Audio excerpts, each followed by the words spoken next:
ওম নমো ভগবতে বাসুদেবায়। জয় শ্রীকৃষ্ণ। রাধে রাধে। নমস্কার, সকলকে সুস্বাগত জানাই রায়কিশোরী দীপা তথা সনাতন ধর্মীয় তথ্যমূলক চ্যানেলে। আমি দীপা। সকলে কেমন আছেন? নিশ্চয়ই ঈশ্বরের অশেষ কৃপায় সকলে ভালো আছেন, সুস্থ আছেন। আমাদের আজকের ভিডিওটি রয়েছে আপনাদের জন্য। যে সমস্ত ভক্তেরা আপনারা এই মোহিনী একাদশী ব্রতটি পালন করেছিলেন 27শে এপ্রিল সোমবার দিন, তারা অবশ্যই শ্রবণ করবেন 28শে এপ্রিল মঙ্গলবার দিন এই মোহিনী একাদশী ব্রতের পালন আপনারা কিভাবে করবেন, পালনের সঠিক সময় কি রয়েছে এবং পালনের দিন এই অবশ্যই পালনের ব্রত কথাটি আপনারা শ্রবণ করবেন। মোহিনী একাদশীর মাহাত্ম্য কথাটি যদি আপনারা ব্রত পালন করে থাকেন আর যদি ব্রতের পালন না করেন তাহলে ব্রতের কোনো পূর্ণ ফলাফল পাওয়া যায় না। তাই অবশ্যই আপনারা 28শে এপ্রিল মঙ্গলবার দিন মোহিনী একাদশী ব্রতের পালনের সঠিক সময়ে অবশ্যই এই জিনিসটি নিবেদন করে আপনারা সমস্ত ভক্তেরা একাদশী ব্রতের পালন কার্য সুসম্পূর্ণ করবেন। আজকের ভিডিওটি আপনারা সম্পূর্ণই শুরু থেকে শেষ পর্যন্ত আপনারা ভক্তি সহকারে শ্রবণ করবেন। পালন মন্ত্র কি রয়েছে, কিভাবে পালন করবেন এবং পালনের সঠিক সময় কি রয়েছে। আর আপনি যদি আমাদের চ্যানেলের নতুন দর্শক হয়ে থাকেন বা এই প্রথমবার ভিডিও দেখছেন, বিনীত অনুরোধ করব চ্যানেলটি অবশ্যই সাবস্ক্রাইব করবেন, পাশে থাকা নোটিফিকেশন বেল আইকনটি অবশ্যই অল করে রাখবেন। ভিডিওতে একটি লাইক করবেন এবং কমেন্টে ভক্তি, ভালোবাসা আর শ্রদ্ধার সহিত জয় শ্রীকৃষ্ণের জয় লিখতে একদমই ভুলবেন না। অবশ্যই আপনার গুরুদেবের নামটি লিখে জানাবেন আপনারা। ভিডিওটি আপনারা মনোযোগ সহকারে শুরু থেকে শেষ পর্যন্ত শ্রবণ করুন। কিছুক্ষণ সময় ধৈর্য ধরে মূল্যবান প্রসঙ্গে আপনারা জানতে পারবেন। আজকের ভিডিওটির মাধ্যমে অনেক কিছুই রয়েছে যা প্রত্যেকের জানার দরকারি। আজকের ভিডিওটি অবশ্যই আপনারা শ্রবণ করে উপকৃত ও সমৃদ্ধ হবেন। একজন সনাতনী ব্যক্তিকে আপনারা সাপোর্ট করবেন আমি আশা রাখছি। আপনারা যে সকল ভক্তেরা এই মোহিনী একাদশী ব্রতটি পালন করেছিলেন, তো বিশেষ করে বলা হয়েছে বছরের প্রথম একাদশী হচ্ছে বাংলা বর্ষের প্রথম একাদশী এই মোহিনী একাদশী। সর্বশ্রেষ্ঠ পূর্ণ ও পবিত্র এই মোহিনী একাদশী ব্রতটি স্বয়ং ভগবান শ্রীবিষ্ণু মোহিনী অবতার রূপ ধরে অমৃতের পাত্র থেকে এই বিশেষ দিনে দেবতাদেরকে অমৃত প্রদান করেছিলেন। এই বিশেষ দিনে সেই থেকে এই একাদশীর নাম হয় মোহিনী একাদশী। ভগবান বিষ্ণুর অবতারের নাম অনুসারে এর নাম হয় মোহিনী একাদশী। এতটাই পুণ্য ও পবিত্র। স্বয়ং ভগবান রামচন্দ্র এই মোহিনী একাদশী ব্রতটি পালন করেছিলেন। এই একাদশী ব্রত পালনের ফলে ব্যক্তির মোক্ষ পর্যন্ত তিনি লাভ করতে পারেন। তো আপনারা যে সকল ভক্তেরা বিশেষ করে আপনারা 27শে এপ্রিল সোমবার দিন এই মোহিনী একাদশী ব্রতটি পালন করেছেন, তারা আজকের দিনে অর্থাৎ 28শে এপ্রিল মঙ্গলবার দিন ব্রতের পালন কার্য আপনারা করবেন। পালনের সঠিক সময় কি তা অবশ্যই শ্রবণ করবেন আজকের ভিডিওতে। একাদশী ব্রত পালনের মূল উদ্দেশ্য হওয়া উচিত নিরন্তর ভগবানকে স্মরণ করা।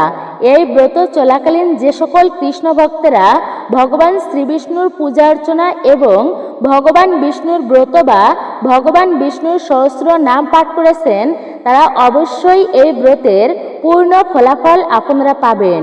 এই ব্রত পালনের যে ফল তা অশ্বমেধ যজ্ঞ, রাজসূয় যজ্ঞ এবং বাজপেয় যজ্ঞের দ্বারা কখনোই প্রাপ্ত হয় না। এই দিনে ভাগবত শ্রবণে পৃথিবী দানের ফল লাভ করা যায়। জগতের কল্যাণের জন্য ভগবান শ্রীবিষ্ণু তার ঐশ্বরিক খেলায় 24টি অবতার গ্রহণ করেছিলেন। যার মধ্যে একটি ছিল তার নারী অবতার এই মোহিনী রূপ।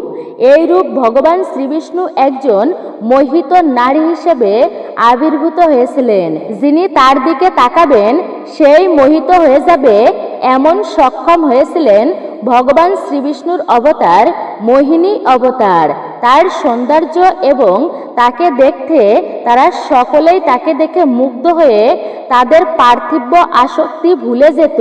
মহাভারতে এই অবতারের কথা উল্লেখ হয়েছে মোহিনী অবতারের কথা, যেখানে তার ঐশ্বরিক আকর্ষণের স্পষ্ট বর্ণনা করা হয়েছে এই মোহিনী একাদশীর দিন। বৈশাখ মাসের শুক্লপক্ষের একাদশীতে মোহিনী একাদশী পালন করা হয়। সনাতন হিন্দু ধর্মে এই দিনের বিশেষ তাৎপর্য ও গুরুত্ব রয়েছে। বিশ্বাস করা হয় যে এই দিনে উপবাস করলে তাদের পাপ মোচন হয় এবং এর ফলে তারা নরকের কষ্ট ভোগ করতে বাধ্য হয় না। এই ব্রত পালন করে সঠিক নিয়মে যদি ব্রতের পালন করতে না পারে তা অত্যন্তই অশুভ হবে। এই ব্রত পালন করে তাই সঠিক নিয়মে পালন করতে পারলে অত্যন্তই শুভ হবে আপনাদের জন্য। যদি আপনারা ব্রত পালন করে সঠিক সময় এবং সঠিক নিয়ম মেনে যদি ব্রতের পালন না করেন তাহলে কিন্তু ব্রতের কোনো সম্পূর্ণ ফল আপনারা পাবেন না। যেমনটা আপনারা ব্রত পালন করেছিলেন তেমনটাই আপনারা শুদ্ধ মনে শুদ্ধ চিত্তে এই ব্রতের পালন করতে হবে আপনাদেরকে। পারলে অবশ্যই আপনারা এই দিনে অতি দ্রুত অর্থাৎ ব্রহ্ম মুহূর্তে আপনারা ঘুম থেকে উঠবেন। আর যদি সম্ভব না হয় তাহলে আপনারা অতি সকাল সকাল ঘুম থেকে উঠবেন। যদি আপনারা এটি না পারেন তাহলে ব্রতের কোনো পূর্ণ ফলাফল এবং ব্রতটি সুসম্পূর্ণ হয় না। মোহিনী একাদশীর তাৎপর্য: মহাসমুদ্র মন্থনের সময় দেবতা এবং অসুর উভয় অমৃত পাওয়ার জন্য লড়াই করছিলেন। অমৃত আবির্ভূত হওয়ার সাথে সাথে ভগবান ধন্বন্তরী পবিত্র অমৃত নিয়ে আবির্ভূত হন।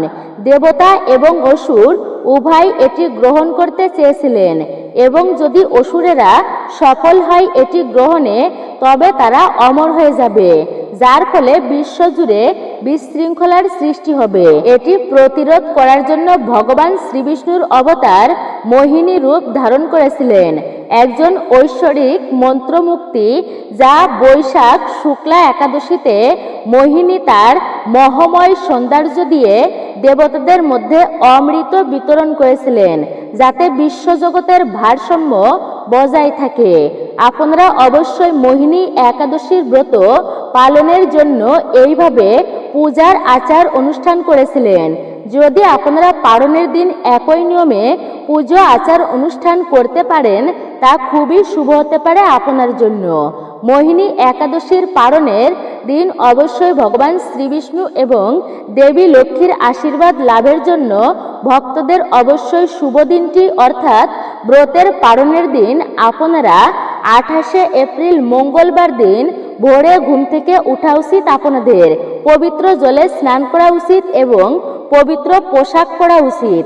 যদি পারেন তাহলে হলুদ বস্ত্র পরিধান করবেন এই শুভ দিনে এবং ভগবান শ্রীবিষ্ণু এবং দেবী লক্ষ্মীর পূজা অর্চনা করার পর তুলসীর পূজা অর্চনা অবশ্যই করা উচিত। তুলসী গাছের পাশে চারপাশ ভালো করে পরিষ্কার করবেন। তার কাছে একটি আপনারা ঘিয়ের প্রদীপ জ্বালাবেন এবং লাল কাপড় দিয়ে মুড়িয়ে আপনারা অবশ্যই দেবেন এবং প্রদীপের নিচেই অবশ্যই আপনারা ছোট্ট এক টুকরো বস্ত্র রাখবেন। ঐশ্বরিক আশীর্বাদ নিয়ে আসে বলেই বিশ্বাস করা হয় এটি। এই নিয়ম মেনে অবশ্যই পূজা অর্চনাটি আপনাকে করতে হবে ব্রতের পালনের দিন। একাদশী মূলত একটি চন্দ্র তিথিকে কেন্দ্র করেই পালিত হয়ে থাকে। একাদশীর মূল কাজ হচ্ছে নিরন্তর ভগবানকে স্মরণ করা, তার নাম জপ করা, মন্ত্র জপ করা। আপনারা যে নিয়মে বা যে সময়ে একাদশী পালন করুন না কেন ভগবানকে ভক্তি ভরে স্মরণ করাই যেন আপনার মূল উদ্দেশ্য হয়। যে সকল ভক্তগণ একাদশী ব্রত পালন করতে চান তাদের একাদশী পালনের সঠিক নিয়ম জেনে নেওয়া উচিত। এই নিয়ম মেনে যদি ব্রতের পালন বা ব্রত পালন না করতে পারেন তাহলে ব্রতটি কোনো মতেই আপনার সুসম্পূর্ণ হবে না। মনে রাখবেন ব্রতের পালনের দিন এবং ব্রত পালনের দিন কোনো রকম খারাপ চিন্তা এবং কুভাবনা মনেতে আনা যাবে না, নইলে ব্রতের কোনো পূর্ণ ফল আপনারা পাবেন না। গায়ে কোনো রকম প্রসাধনী ব্যবহার করা যাবে না, যেমন সাবান, শ্যাম্পু, তেল এসব ব্যবহার করা একদমই উচিত নয়।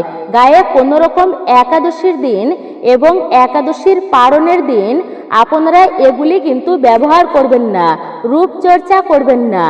একাদশী এবং একাদশীর পালনের দিন পরনিন্দা, কুকথা, মিথ্যাচার, ক্রোধ, চুল কাটা, নখ কাটা ইত্যাদি থেকে আপনারা বিরত থাকবেন। এই দিনে সকল প্রকার ক্ষৌরকর্ম থেকে বিরত থাকবেন এই বিশেষ দিনে।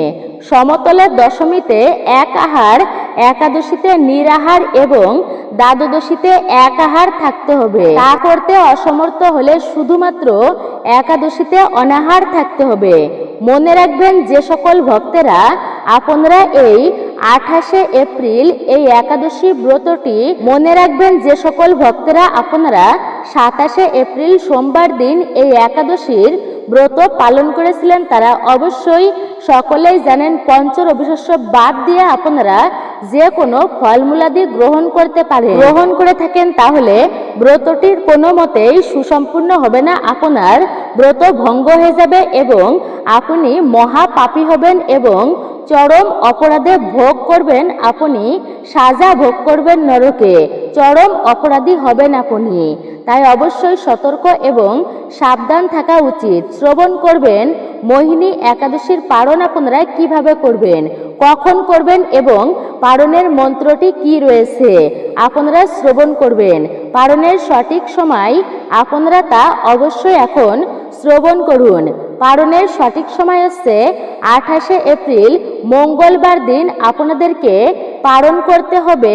বাংলাদেশের সমস্ত ভক্তেরা, বাংলাদেশ তথা ঢাকার সমস্ত ভক্তদের পালনের সময় হচ্ছে আপনারা সকাল 5টা 19 থেকে শুরু করে 9টা 43 মধ্যে আপনাদেরকে পালন কার্য সুসম্পূর্ণ করতে হবে। ভারত তথা কলকাতার পালনের সময় রয়েছে সকাল 4টা 58 থেকে শুরু করে 9টা 21 মধ্যে আপনারা পালন কার্য সুসম্পূর্ণ করবেন। আর কিভাবে আপনারা পালন করবেন তা শ্রবণ করুন। মোহিনী একাদশীর তিথির পরের দিন অর্থাৎ আপনারা 28শে এপ্রিল মঙ্গলবার দিন সকালে ঘুম থেকে উঠে স্নান সেরে শুদ্ধ বস্ত্র পরিধান করে পালনের জন্য নির্দিষ্ট সময় দেওয়া, অর্থাৎ যা বলা হলো কিছুক্ষণ আগে, সকালে ঘুম থেকে উঠে স্নান সেরে শুদ্ধ বস্ত্র পরিধান করে পালনের জন্য নির্দিষ্ট সময় দেওয়া, অর্থাৎ বলা হলো সেই সময়ের মধ্যে পঞ্চরবিশস্য দিয়ে ভগবানকে ভোগ নিবেদন করতে হবে। ভগবানকে ভোগ নিবেদন করার পর একাদশীর পালন মন্ত্র 3 বার ভক্তি সহকারে পাঠ করতে হবে আপনাকে। পালন মন্ত্র পাঠ করার পর প্রসাদ গ্রহণের মধ্য দিয়ে উপবাস সমাপ্ত করতে হবে। একাদশীর আগের দিন এবং একাদশী ব্রতের পরের দিন অর্থাৎ দশমী এবং দ্বাদশীতে সম্পূর্ণই নিরামিষ খাবার গ্রহণ করতে হবে, নইলে ব্রতের কোনো ফল আপনারা পাবেন না, পাওয়া যায় না। এই মন্ত্রটি আপনাকে 3 বার জপ করতে হবে। একাদশীর পালনের সময় পালন মন্ত্রটি আপনাকে 3 বার ভক্তি সহকারেই পাঠ করতে হবে। আর পালন মন্ত্রটি হচ্ছে ওম একাদশম নিরাহার ব্রত নানেন কেশব প্রসিদ সুমুখ নাথ জ্ঞান দৃষ্টি প্রদভব। ওম একাদশম নিরাহার ব্রত নানেন কেশব প্রসিদ সুমুখ নাথ জ্ঞান দৃষ্টি প্রদভব। ওম একাদশম নিরাহার ব্রত নানেন কেশব প্রসিদ সুমুখ নাথ জ্ঞান দৃষ্টি প্রদভব। অর্থাৎ হে কেশব, আমি অজ্ঞান রূপে অন্ধকারে নিমজ্জিত আছি। হে প্রাণনাথ, এই ব্রতের দ্বারা আমার প্রতি প্রসন্ন হন এবং আমাকে জ্ঞান চক্ষু আপনি প্রদান করুন। এই মন্ত্রটি পাঠ করে আপনারা এই মন্ত্রটি অর্থাৎ ভগবান শ্রীহরি বিষ্ণুর মহামন্ত্র জপ করতে পারেন। এরই পাশাপাশি ওম নমো ভগবতে বাসুদেবায় নমঃ, ওম নমো ভগবতে বাসুদেবায় নমঃ এই মন্ত্রটি 108 বার জপ করে আপনারা ব্রতের সুসম্পূর্ণ করবেন। আপনার ব্রতটি। যদি ব্রতের পালন না করেন তাহলে ব্রতের কোনো ফলই পাওয়া যাবে না। তাই আপনারা ব্রতের পালনের দিন আপনাদেরকে একনিষ্ঠ মনে শ্রবণ করতে হবে এই মোহিনী একাদশীর ব্রত কথাটি, ব্রত মাহাত্ম্যটি, যেটি শ্রবণ না করলে কোনো মতেই সম্পূর্ণ ফল পাবেন না এই মোহিনী একাদশীর। আপনারা শ্রবণ করুন মোহিনী একাদশীর মাহাত্ম্য কথা। বৈশাখ মাসের শুক্লপক্ষে একাদশী মোহিনী নামে প্রসিদ্ধ। এই ব্রতের প্রভাবে মানুষের সকল পাপ দুঃখ মোহজাল অচিরেই বিনষ্ট হয়। তাই মানুষের উচিত সকল পাপ ক্ষয়কারী ও সর্বদুঃখ বিনাশিনী এই একাদশী ব্রত পালন করা। একাগ্র চিত্তে তার মহিমা তুমি শ্রবণ করো এই একাদশী ব্রতের পালনের দিন। এই কথা শ্রবণ মাত্রই সমস্ত পাপ বিনষ্ট হয়ে যাবে। পবিত্র সরস্বতী নদীর তীরে ভদ্রাবতী নামে এক সুশোভনা নগরী ছিল। চন্দ্র বংশজাত ধৃতমানের নামে চন্দ্র বংশজাত ধৃতমার নামে এক রাজা সেখানে রাজত্ব করতেন। সেই নগরীতে ধনপাল নামে এক বৈশ্য বাস করতেন। তিনি ছিলেন পূর্ণকর্মা ও সমৃদ্ধিশালী ব্যক্তি। তিনি নলকূপ, জলাশয়, উদ্যান, মঠ ও গৃহ ইত্যাদি নির্মাণ করে দিতেন। তিনি ছিলেন বিষ্ণু ভক্তি পরায়ণ ও শান্ত প্রকৃতির মানুষ। সুমনা, দ্যুতমান, মেধাবী, সুকৃতি, অধিষ্ঠু, বুদ্ধি নামে তার 5 জন পুত্র ছিল। পঞ্চম পুত্র দৃষ্টবুদ্ধি ছিল অতি দুরাচারী। সে সর্বদাই পাপকার্যে লিপ্ত থাকত। লম্পট, দুত্তক্রিয়া প্রভৃতি পাপে সে অত্যন্তই আসক্ত ছিল। দেবতা, ব্রাহ্মণ, পিতামাতার সেবায় তার একমাত্র মতিও একটুও ছিল না। সে অন্যায় কার্য করত। এত দুষ্ট স্বভাব ছিল সে অসৎ চরিত্র ছিল। সে পিতৃধন ক্ষয়কারিণী। সর্বসময় সে অভক্ষ ভক্ষণ করত ও সুরাপান সে করত, মদ্যপান করত। পিতা ধনপাল একদিন পথ দিয়ে চলছিলেন। হঠাৎ তিনি দেখতে পেলেন দৃষ্টবুদ্ধি এক খারাপ মহিলার গলায় হাত রেখে নিঃসংকোচে ঘুরে বেড়াচ্ছে। তিনি তার নির্লজ্জ পুত্রকে এইভাবে চৌরাস্তায় ভ্রমণ করতে দেখে তিনি অত্যন্তই মহারার মতো হলেন। এই কুস্বভাব দর্শনে ক্রুদ্ধ হয়ে তিনি তাকে গৃহ থেকে বের করে দিলেন। তার আত্মীয় স্বজন তাকে পরিত্যাগ করল। সে তখন নিজের অলংকার বিক্রি করে জীবন অতিবাহিত করতে লাগলো। কিছুদিন চলার পরে অর্থ অভাব দেখা দিল তার।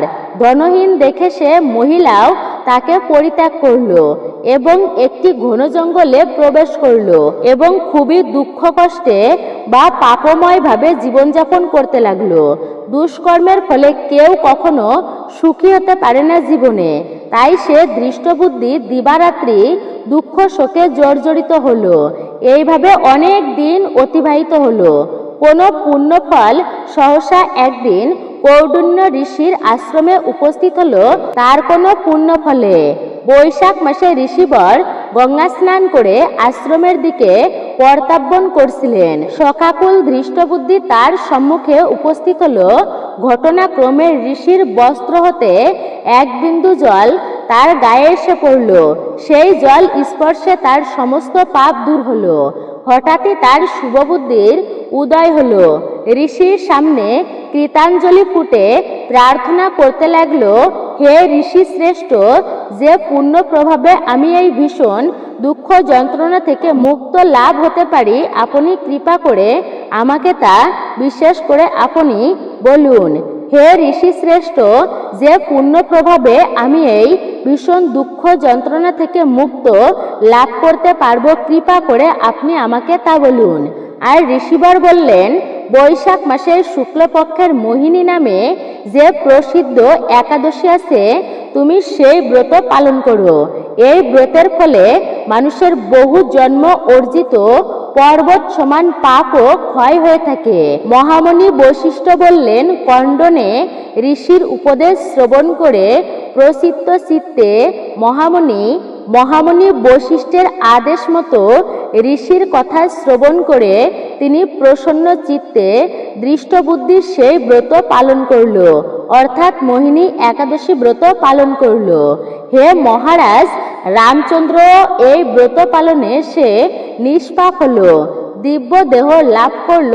রামচন্দ্র অবশেষে গরুরে আহরণ করে সকল প্রকার উপদ্রব্যহীন বৈকুণ্ঠ ধামে গমন করল। হে রাজন, ত্রিলোক মোহিনী ব্রত থেকে আর কোনো শ্রেষ্ঠ ব্রত নেই। যজ্ঞ তীর্থ স্নান থেকে দান কোনো পুণ্যকর্ম এই ব্রতের সম্ভব নয়। এই ব্রতের কথা শ্রবণে কীর্তনের সহস্র গোদানের ফল লাভ হয়। তো আপনারা শ্রবণ করলেন এই মোহিনী একাদশী ব্রত কথাটি।